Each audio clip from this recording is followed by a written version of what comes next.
I'm a huge Matrix fan. I have a shirt that says The Matrix was a documentary, and it's one of my favorite pieces of clothing that I have.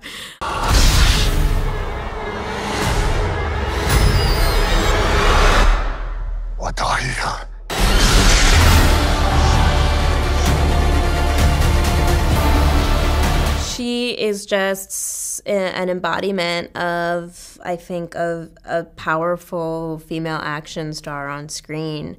And so being able to work with her was such an immense honor, and she's also so kind. I was amazed and terrified at first. I'm a huge Matrix fan. I have a shirt that says The Matrix was a documentary, and it's one of my favorite pieces of clothing that I have. And what I learned from her is it's actually so much more about character decisions and how you decide that character moves through the world and how they move when they're punching things.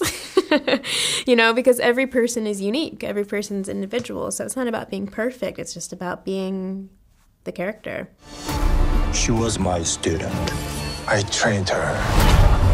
Let me be the one to bring her in.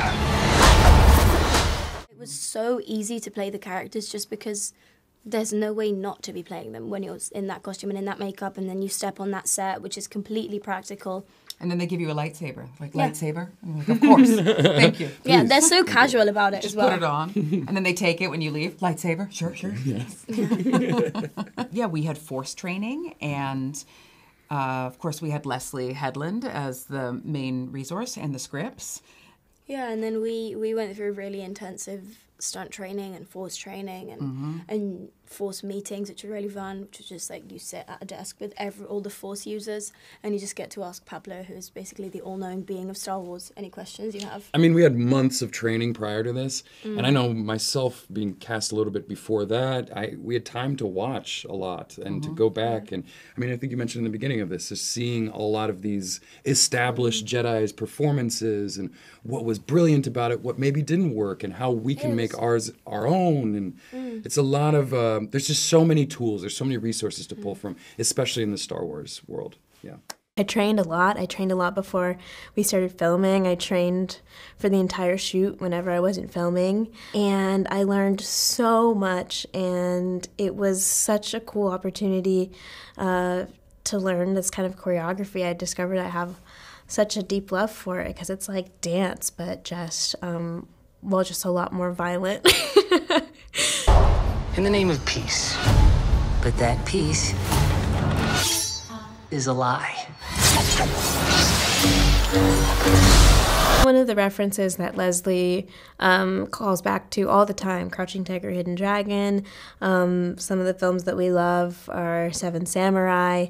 Seven Samurai, of course, also is influential when it came to the creation of Star Wars. And we also reference Kill Bill.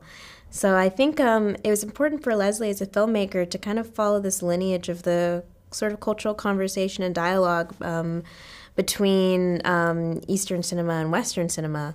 And because Star Wars is also a relationship of those two things, you know, old Western films and samurai films. And so including martial arts into it felt really natural. We live at a point in the timeline where the Jedi are not really threatened by the Sith. And so they actually use their sabers less because they don't have to, always be prepared to deal with an immense amount of violence. So I think on a theoretical level, that's why Leslie wanted there to be more hand-to-hand combat.